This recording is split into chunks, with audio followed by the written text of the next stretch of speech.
বৃষ্টির মধ্যে ছাতা মাথায় দিয়ে কি কেউ হাঁটতে বের হয়? বাবা ছেলে হাঁটতে বের হয়েছে, এরকম অনেকেই আছে। আমরা তিন পাগল আছি, তো চলুন আজকে শেয়ার করি।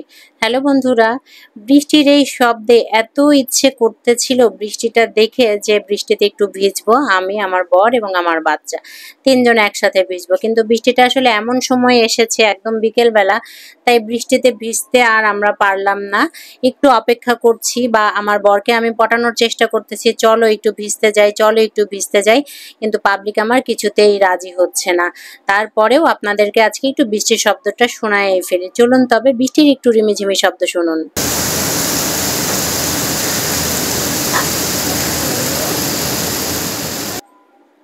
সে যখন কিছুতেই রাজি হচ্ছিল না বৃষ্টিতে ভিজতে, তখন আমরা সিদ্ধান্ত নিলাম, ঠিক আছে, বৃষ্টিতে ভিজতে যখন রাজি হচ্ছ না, তাহলে চলো মাথায় ছাতা দিয়ে আমরা একটু আশেপাশের এলাকাটা হাঁটি। তো যাহা বাবা তাহাই কাজ, আমরা ছাতা মাথায় দিয়ে এক ছাতার নিচে বাবা ছেলে আর আরেক ছাতার নিচে পিছু পিছু করে আমি হাঁটছিলাম। এভাবে আমাদের উদ্দেশ্য হচ্ছিল যে আমরা বৃষ্টিতে একটু ভিজবো, ছাতা মাথায় দিয়ে হাঁটবো এবং বিকেল বেলা করে যেহেতু আমরা সবশেষে এক কাপ চা বা ফুচকা খেয়ে বাসায় ফিরে আসবো।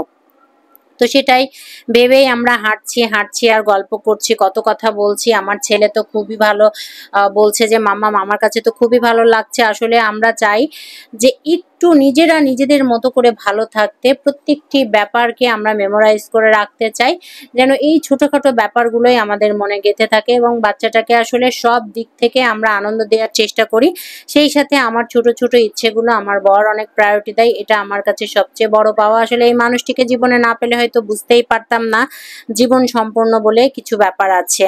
তো প্রত্যেকটি মেয়েরই মনে হয় তার স্বামীর কাছে কিছু জিনিস চাওয়া পাওয়ার থেকে থাকে এবং প্রত্যেকটি মেয়েই আশা করে স্বামী নামক যে মানুষটি যার সাথে এক ছাদের নিচে একসাথে দিন কাটাচ্ছে, রাত কাটাচ্ছে, বছরের পর বছর কাটাচ্ছে, সেই মানুষটা তাকে বুঝুক, তার ইচ্ছেগুলোকে মূল্যায়ন করুক। মেয়েরা কিন্তু টাকা পয়সা, গহনা, ভালো খাবার এগুলো কিছু চায় না। তারা স্বামীর কাছে একটা জিনিসই চায়, একটু ভালো ব্যবহার, একটু সম্মান এবং একটু ছোট ছোট ইচ্ছেগুলোকে পূরণ করা। তাহলেই সেই মেয়ে নিজেকে অনেক বেশি সুখী এবং অনেক বেশি শান্তিতে আছে বলে মনে করে। তা আমি এর আসলে ব্যতিক্রম হতে পারলাম না। আমার বিয়ের পর থেকে এ পর্যন্ত 9 বছরে এখন পর্যন্ত দেখেছি যে আমার ছোট ছোট সব ইচ্ছেগুলোই আমার হাজবেন্ড পূরণ করে। আমার বরের কাছে পাই নাই এমন কোনো কিছু নাই।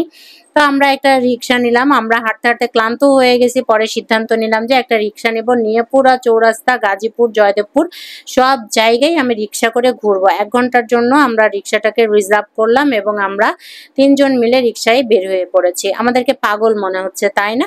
হ্যাঁ, পাগলই বলতে পারেন। বৃষ্টির স্পর্শ নেওয়ার জন্যই আমরা আজকে পাগল হয়ে গেছি।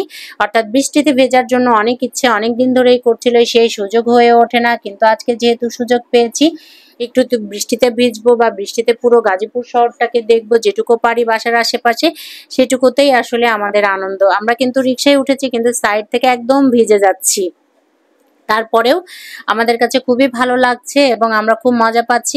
এর মধ্যে কিন্তু আমরা একটু নাস্তাও খেয়ে ফেলেছি। তা এখন বৃষ্টিতে ভিজে প্রায় সন্ধ্যা হয়ে গেছে, সন্ধ্যার সময় আমরা বের হয়েছি। এক্ষেত্রে যে আমার বরের কোনো রাগ বা সে ভিজে যাচ্ছে একটা সাইড থেকে পুরোটাই সে ভিজে গেছে, সে বিন্দুমাত্র বেচারা আমার সাথে রাগ করে নাই। উল্টো সে আমাকে জিজ্ঞেস করেছে যে তুমি কি মন খুশি হয়েছে, তোমার কি ভালো লেগেছে নাকি আরো 1 ঘন্টা ঘুরতে চাও? প্রায় কিন্তু রাত 7:30 বেজে গেছে। এখন আপনারা বলেন তো দেখি, 7:30 পর কি আর বৃষ্টিতে ভিজতে ইচ্ছে করে? সেই 5:30 থেকে শুরু করেছি আমরা এবং এইরকম করে বৃষ্টিতে ভিজতে বের হয়েছি। আমার কাছে অনেক ভালো লাগছে। ইচ্ছে করলেই কিন্তু বাসায় খিচুড়ি রান্না করে, মাংস রান্না করে খেতে পারতাম, কিন্তু আজকের এই অনুভূতি, আজকের এই বৃষ্টির জার্নিটা, এটা হচ্ছে আমার মেমোরিতে থাকবে এবং এটাই, এই খিচুড়ি খাওয়ার চেয়ে এটাই হচ্ছে সবচেয়ে মন্ত্রমুগ্ধের মতো লাগবে আমার কাছে এবং সবচেয়ে আনন্দময় মুহূর্ত, যে না, আমার এই ছোট ইচ্ছেটাকে আজকে আমার বর পূরণ করেছে এবং থ্যাংক ইউ তোমাকে যে আমার ইচ্ছেটাকে পূরণ করেছে এবং আমি শান্তি পেয়েছি। তো এভাবেই করতে করতে আমরা যখন একটু কাছাকাছি আসছি, এখন আমার ছেলে না এর মধ্যে করে বায়না করে ফেলেছে, সে আর একটু বৃষ্টিতে ভিজতে চায় এবং সে এই ভেজা অবস্থাতেই সুপার শপে যাবে, সে স্যান্ডউইচ খাবে, সে রেস্টুরেন্টে যাবে, কত কিছু যে বায়না করছে। ওকে বুঝাইলাম যে না বাবা, অনেক রাত হয়ে গেছে, এখন আর হবে না, তুই রাতের দৃশ্যটা উপভোগ কর। তো আমরা কিন্তু, আপনারা দেখেই বুঝতে পারছেন যে অনেক রাত হয়েছে। আমাদের মধ্যে এরকম পাগল কে কে আছেন আপনারা, যে বৃষ্টি দেখলেই একদম ছাতা মাথায় দিয়ে বৃষ্টিতে নামতে ইচ্ছে করে বা রিক্সা নিয়ে বৃষ্টিতে ভিজতে ইচ্ছে করে? কমেন্ট করে কিন্তু অবশ্যই জানাবেন। আর এরকম যদি আপনারাও সুযোগ পেয়ে থাকেন তাহলে বৃষ্টিতে ভিজবেন, দেখবেন যে মনের কষ্ট থাকলে, মনে হালকা অভিমান জমা থাকলে তা একদম দূর হয়ে চলে যাবে। আর যদি প্রিয় মানুষটি কাছে থাকে তাহলে কিন্তু কোনো ব্যাপারই না, অনেক ভালো লাগা তৈরি হবে। তা আজকে আমার কাছে এই জার্নিটা আমার কাছে অনেক ভালো লেগেছে এবং ইতিমধ্যেই কিন্তু আমরা বাসার মধ্যে চলে এসেছি, বাসার কাছাকাছি চলে এসেছি।